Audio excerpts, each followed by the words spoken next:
ایک دن وہ آنے والا ہے جس کو قیامت کا دن کہتے ہیں.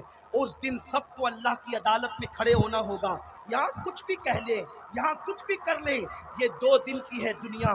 بہت زیادہ دن تک کہ آپ کی کذابی نہیں چلے گی. دنیا آپ کو سچا کہتی ہے نام کے اعتبار سے, لیکن آپ سرے کذاب ہو, آپ نیرے کذاب ہو. جو اہل بیت کے خلاف بولے وہ سچا نہیں ہو سکتا, وہ جھوٹا ہے, وہ کذاب ابن کذاب ہے. ان کو اپنے شجرے ڈھونڈنے چاہیے, اس لیے کہ اللہ کے نبی صلی اللہ علیہ وسلم نے ہمیں جو حکم دیا ہے یہ کسی مولوی کا قول نہیں جو ہم پیش کرنے جا رہے ہیں, یہ مولا کا قول ہے, حبیب خدا کا قول ہے. وہ میں بعد میں پیش کروں گا, وہ حدیثیں پڑھوں گا میں جو آپ کے سامنے پڑھنے کے لیے میں آیا ہوں. یہ تمہیدی کلمات اس لیے کہ پہلی محفل ہے, پھر ہمیں موقع نہیں ملے گا داستان کربلا میں کہ ہم اس کا ذکر کریں. احمد ابن حنبل کو امام شافعی اپنے میلے کپڑے دھلنے کے لیے دیتے. احمد ابن حنبل اس کو جو ہے وہ دھلتے, اور دھلنے کے بعد وہ پانی پھینکتے نہیں بلکہ اٹھا کر کے پی جاتے تھے. یہ کون احمد ابن حنبل ہے؟ جن کے مقلدین میں غوث الاعظم دستگیر ہے. یہ ہے مقام ادب, یہ ہے مقام. ارے شافعی کا جب اتنا ادب کیا جاتا ہے تو شافعی جس کا ادب کرتا ہوگا اس کا کتنا ادب کیا جائے گا. اللہ اکبر. صحابہ جن کی تعظیم کرتے ہوں ان کا کتنا ادب کیا جائے گا, ان سے کتنی محبت کی جائے گی. کون ہے وہ لوگ, کون ہے جن کے گھر میں جبریل بغیر اجازت نہیں ہوتا؟ کون ہے وہ لوگ جن کو صحابہ اپنی گردنیں پیش کرتے ہیں؟ کون ہے وہ لوگ, مجھے ان کے نام بتائیں.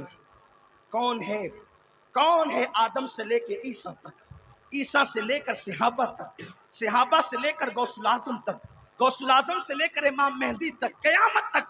کون ہے جس کے لیے نبیوں کا امام خطبہ چھوڑ کر کے منبر سے نیچے اترا ہے؟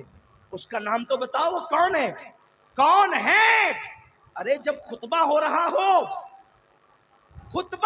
ہو تو آپ کسی کی طرف گردن نہیں پھیر سکتے, کسی کی طرف گردن نہیں کر سکتے, لیکن خطبے کے درمیان مولوی نہیں, نبیوں کا امام, امام الانبیاء منبر سے نیچے آ رہا ہے. کون ہے وہ بندہ جس کے لیے نیچے آ رہا ہے؟ اسی کو حسین ابن علی کہتے ہیں, اسی کو حسین جس کی یاد منانے آئے ہو نا. اور یہ محفل کسی کے بھروسے نہیں ہوتی, یہ محفل میں کوئی صدر نہیں ہوتا. یہاں صدارت اس محفل کی پنجتن کی ہوتی ہے, یہاں پنجتن صدارت کرتے ہیں. یہاں شیرنی تقسیم ہو یا نہ ہو, یہاں بی بی زہرا خیرات تقسیم کرتی ہے. ہاں آنے والوں سنو, اللہ تبارک و تعالیٰ قرآن مقدس میں فرماتا ہے قُلْ لَا أَسْأَلُكُمْ عَلَيْهِ أَجْرًا إِلَّا الْمَوَدَّةَ فِي الْقُرْبَى. حبیب آپ کہہ دیں کہ میں نے تمہیں جو کچھ دیا, یعنی تمہارے علیہ کا بھی تو ٹھہریا, یا تو پھر جلدی علیہ کا یا تو پھر علیہ کا ٹھہر کے پڑھو, پھر علیہ یا رسول تمہیں اللہ. صراط مستقیم دکھایا, تمہارے درمیان قرآن پہنچایا, پتھر کھائے لیکن تمہیں اللہ کا رستہ بتایا. اس پر میں تم سے کوئی اجرت نہیں مانگتا. کیا مانگتا ہوں؟ آقا فرماتے الا المودۃ, میرے قرابت داروں سے محبت کرو. بات محبت کی ہے, دل کے کان سے سنو, بہت غور سے سنو. آقا اپنے قرآن میں اللہ نے آقا سے کہلوایا, قل, حبیب آپ کہہ دیں, محبوب آپ کہہ دیں. یہاں سے لے کے وہاں تک بہت سنجیدگی کا ماحول ہو اور کچھ سمجھنے کی کوشش کریں, اس لیے کہ ان باتوں کو ہمیں اپنی آئندہ نسلوں میں منتقل کرنا. اور میں قرآن پڑھ رہا ہوں, قرآن. اگر کسی کو حسین کے خلاف بولنا ہے تو دلیل میں پہلے قرآن پڑھو.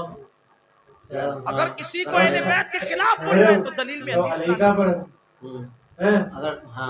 کیونکہ میں قرآن سے دلیل پیش کر رہا ہوں. پہلی دلیل حبیب آپ کہہ دیں آپ, میں تم سے کچھ اجرت نہیں مانگتا سوائے اس کے کہ میرے قرابت داروں سے محبت کرو. قرابت دار میں ابو لہب بھی تھا. مکے کے بہت سارے لوگ رشتہ داریاں جوڑے ہوئے تھے.